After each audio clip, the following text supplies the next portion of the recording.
दोस्तों जैसा कि हम जानते हैं कि भारत में चलने वाली जो ट्रेनें हैं वो ट्रेनें डेली लाखों यात्रियों को उनकी मंजिल तक पहुंचाती है। लेकिन दोस्तों इन ट्रेनों को चलाने का काम किया जाता है लोको पायलट के द्वारा, यानी कि ट्रेन के ड्राइवर के द्वारा। बेसिकली ट्रेन के जो ड्राइवर होते हैं उनको ही लोको पायलट बोला जाता है। लेकिन दोस्तों मान लीजिए कि आप एक ऐसी ट्रेन में सफर कर रहे हो, वो भी रात के समय, जो ट्रेन काफी तेज रफ्तार से चल रही है और ट्रेन में सफर कर रहे जो सैकड़ों यात्री हैं वो सभी यात्री रात के कारण सोए हुए हैं। अब ऐसे में मान लीजिए कि अगर ट्रेन के ड्राइवर को नींद आ जाती है तो फिर क्या होगा। यानी कि दोस्तों ट्रेन का जो ड्राइवर है यानी कि जो लोको पायलट है, अगर वो सो जाता है तो फिर क्या होगा। क्योंकि जैसा कि दोस्तों हम जानते हैं कि जो लोको पायलट होते हैं आखिर वो भी एक इंसान ही है और उनको भी नींद आ ही जाती है। और खास तौर से अगर बात करें रात के समय के बारे में, तो रात के समय नींद आना एक आम बात है। क्योंकि जैसा कि दोस्तों हम जानते हैं कि जब हम कई बार दिन में सो लेते हैं तो उसके बाद भी हमको रात में नींद आ ही जाती है। इसी कारण दोस्तों बड़ा सवाल ये होता है कि अगर ट्रेन के लोको पायलट को नींद आ जाए तो उसको रोकने के लिए रेलवे के द्वारा क्या खास इंतजाम किए गए हैं। तो चलिए दोस्तों फिर जानते हैं कि अगर लोको पायलट को नींद आ जाए तो फिर क्या होगा और इसको रोकने के लिए रेलवे के द्वारा क्या खास इंतजाम किए गए हैं। अब दोस्तों आपकी जानकारी के लिए मैं आपको बता दूं कि काफी सारे लोगों को अभी तक ये पता नहीं होगा कि कई बार ट्रेन में दो लोको पायलट होते हैं, जिसमें से एक होते हैं लोको पायलट और दूसरे होते हैं असिस्टेंट लोको पायलट।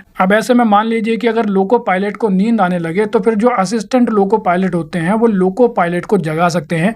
इसके अलावा असिस्टेंट लोको पायलट ट्रेन को भी संभाल सकते हैं और इसी कारण किसी भी प्रकार की दुर्घटना होने से बच जाती है। लेकिन मान लीजिए कि अगर किसी प्रकार की कोई सीरियस प्रॉब्लम है तो उस केस में किया जाता है कि लोको पायलट के द्वारा अगले स्टेशन पर उसकी जानकारी दे दी जाती है। उसके बाद जरूरत पड़ने पर नए लोको पायलट को अवेलेबल कराया जाता है। और जैसा कि मैंने आपको बताया था कि जो लोको पायलट होते हैं वो भी एक इंसान होते हैं, उनको भी थकावट होती है और उनको भी नींद आ ही जाती है। इसी कारण अब सवाल ये होता है कि अगर दोनों लोको पायलट को नींद आ जाए तो फिर क्या होगा। तो दोस्तों इस प्रकार की सिचुएशन को रोकने के लिए रेलवे के द्वारा खास टेक्नोलॉजी का इस्तेमाल किया जाता है। बेसिकली होता यह है कि ट्रेन के इंजन में एक विजिलेंस कंट्रोल डिवाइस लगा होता है और ये विजिलेंस कंट्रोल डिवाइस करता यह है कि ये लोको पायलट की सभी एक्टिविटी पर नजर रखता है। और मान लीजिए कि अगर ड्राइवर यानी कि लोको पायलट 1 मिनट तक कोई भी रिस्पॉन्स नहीं देता है तो फिर होता यह है कि 17 सेकंड के अंदर ही एक ऑडियो और विजुअल अलर्ट को भेजा जाता है। अब ये जो अलर्ट लोको पायलट के पास आता है, इस अलर्ट का जवाब लोको पायलट को बटन दबाकर देना ही पड़ता है। लेकिन दोस्तों मान लीजिए कि अगर लोको पायलट नींद में है या फिर कोई और भी प्रॉब्लम हो सकती है और इसी कारण अगर लोको पायलट के द्वारा उस अलर्ट का जवाब नहीं दिया जाता है बटन दबाकर, तो उसके बाद होता यह है कि कुछ सेकंड के बाद ट्रेन में अपने आप ब्रेक लगने शुरू हो जाते हैं और ट्रेन जो होती है वो 1 किलोमीटर के अंदर धीरे धीरे पूरी तरह से रुक जाती है। इसके बाद ट्रेन में रेलवे के जो दूसरे कर्मचारी मौजूद होते हैं वो पूरी सिचुएशन को कंट्रोल करते हैं। लेकिन इसके अलावा दोस्तों आपके लिए ये भी जानना काफी ज्यादा जरूरी है कि ट्रेन की जो स्पीड होती है यानी कि जो रफ्तार होती है वो अपने आप कम या फिर ज्यादा नहीं होती है। क्योंकि होता यह है कि लोको पायलट के द्वारा ट्रेन की रफ्तार को लगातार कम और ज्यादा करना पड़ता है, यानी कि कंट्रोल करके रखना होता है। इसी के साथ लोको पायलट को सिग्नल पर भी नजर रखनी होती है और हॉर्न भी बजाना होता है। लेकिन अगर लोको पायलट इस प्रकार की कोई भी गतिविधि लंबे समय तक नहीं करता है तो उसके बाद भेजा जाता है अलर्ट, और अलर्ट भेजने के बाद किसी प्रकार का हादसा होने से पहले ही ट्रेन को रोक लिया जाता है। तो कुल मिलाकर दोस्तों अब आपको ये समझ आ ही गया होगा कि अगर ट्रेन में लोको पायलट को नींद आती है तो उसके बाद क्या होता है। तो वेल दोस्तों इस वीडियो में इतना ही। I hope you like the video. तो फिर मिलेंगे अगली वीडियो में, जब तक के लिए जय हिंद।